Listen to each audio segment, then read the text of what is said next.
Me chamo Mônica Neiva, tenho 36 anos de idade e a música pra mim é vida, a música pra mim é interação, a música pra mim é alegria, euforia, é colo, a música pra mim pode ser também incômodo, ruído em alguns momentos.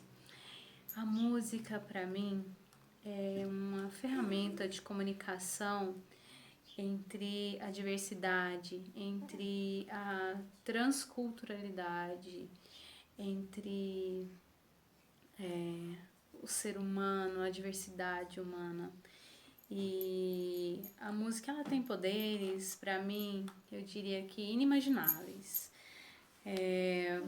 A música ela te acalma, ela te perturba, ela te agita, ela consegue se comunicar contigo, ela consegue te transportar de um ambiente para outro de uma forma inexplicável. Eu diria que eu não escolhi a música me escolheu.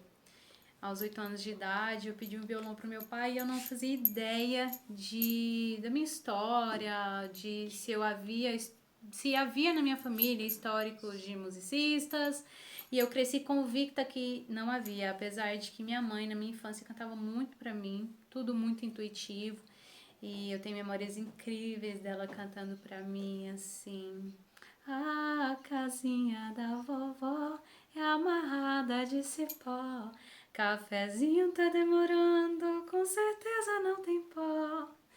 E músicas infantis que ela trazia na memória dela, da infância dela, e que marcou a minha vida, marcou a minha infância e me leva a um momento assim de um boom de querer muito ver. Eu vi um violão na TV e falei, gente, preciso de um violão. Eu tinha apenas 8 anos. Falei com meu pai, nessa época a gente estava vivendo um momento bem turbulento, onde meu pai estava se separando da minha mãe. E ele me dá esse violão e esse violão fica guardado. Depois, tempos depois, com muita dificuldade, eu comecei a ter a oportunidade, a chance de começar os meus primeiros passos na música. Mas num determinado momento, eu fui atrás da minha história e fui procurar saber sobre os meus antepassados indígenas. Eu estava querendo saber o que essa história indígena da minha família tinha, né, de influência sobre mim. E aí foi então que eu conheci um tio bisavô vivo.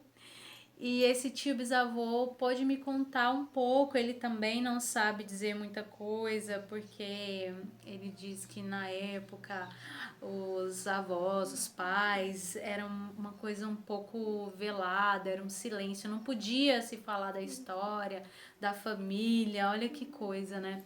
E aí ele me contou que ele fazia muitos shows e tocava acordeon e que fez muitos shows e que a minha avó era uma companheira incrível dele, uma cantora nata, e ela cantava com ele nesses eventos e eu fiquei muito contente, pasma, porque aquilo era tudo muito novo para mim. Depois, um pouco mais, o meu pai começa a uma interação no coro da igreja, né? Assim, já eu adulta, ele também já. A gente já. Nem tive a oportunidade, assim, de ter o privilégio de ver ele muitas vezes cantando, assim, mas de uma voz, dono de uma voz incrível, um timbre, assim, magnífico. E então, assim, eu consegui enxergar na minha família essa história musical. E por que eu tô trazendo isso, né? Porque são coisas tão simples e tão significativas. Na minha vida foi o canto da minha mãe. O canto da minha mãe no meu ouvido. De músicas folclóricas, de músicas infantis, que marcaram a minha vida, que marcaram a minha história, que com certeza colaborou incrivelmente para que eu para que hoje eu tivesse feito uma escolha no ramo das artes, por esse caminho das artes. E a escolha por um circo vem de uma liberdade, de busca por liberdade, porque a música ela tá assim disponível para os diversos campos das artes, comunicando lá no balé, comunicando no teatro, comunicando dentro do circo, comunicando dentro das óperas e de tantas coisas assim, totalmente sem limites mesmo. E a busca por um circo então nasce daí. A musicalização infantil também é algo que permeia na minha vida por um longo caminho já, porque eu comecei a cuidar de crianças quando eu comecei a frequentar a igreja. Eu tinha 10 anos, eu escolhi ir para a igreja, minha família nem frequentava, e eu quis isso para mim. E dessa minha escolha, muito autônoma até, né? Eu comecei ali os primeiros passos e comecei a participar do teatro da igreja, comecei a participar de coisas. E daí, com 12 anos, eu começo já a cuidar de crianças. Eu tinha, assim, uma empolgação, eu queria que a meninada fosse para a igreja comigo. E era muito divertido, era muito legal aquilo para mim. Então, eu buscava os meninos em casa, os meus vizinhos, e a gente ia junto para a igreja. E a gente cantava, a gente fazia festa, fazia muita farra, essa meninada, assim. E aí não tinha muita pretensão, assim, de que se eles iam se denominar cristãos ou não cristãos, não tinha tanto essa coisa, mas eu queria interagir com eles. E isso foi um ponto muito importante para minha vida.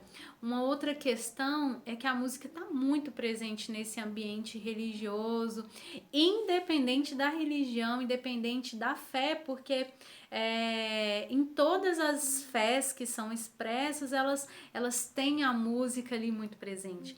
E um ponto de observação que eu faço que eu perdi foi de ficar tão envolvida com as músicas, com um estilo musical ali dentro daquele contexto de igreja, e que eu aproveitei pouquíssimo do que havia de MPB, de tantas outras variedades musicais que eu poderia ter absorvido, até que eu me pego madura e começo, poxa, eu preciso disso, e aí eu retomo essas rédeas, né, da minha vida, buscando muito mais liberdade musical e conhecimento ali. Então, falar de música para mim, falar das artes para mim é uma coisa incrível. Eu sinto que as artes realmente têm poderes incríveis sobre a vida do ser humano, de resgate de alma, de liberdade de expressão, de protesto e de tantas coisas que a gente queira aí expressar e se comunicar. E é por isso que eu estou aqui hoje, nesse circo que nasce, que começa com muita história para contar, com muita musicalização infantil, com muita linguagem de liberdade, linguagens que vão sim conversar com os pais de crianças e que vão conversar com as crianças também. Então eu espero que todo mundo faça muito bom proveito de todo o material que será disposto aqui. Um beijo grande se você ficou até o final, um abraço e desejo tudo de melhor para você. Se cuide, um abraço, tchau, tchau.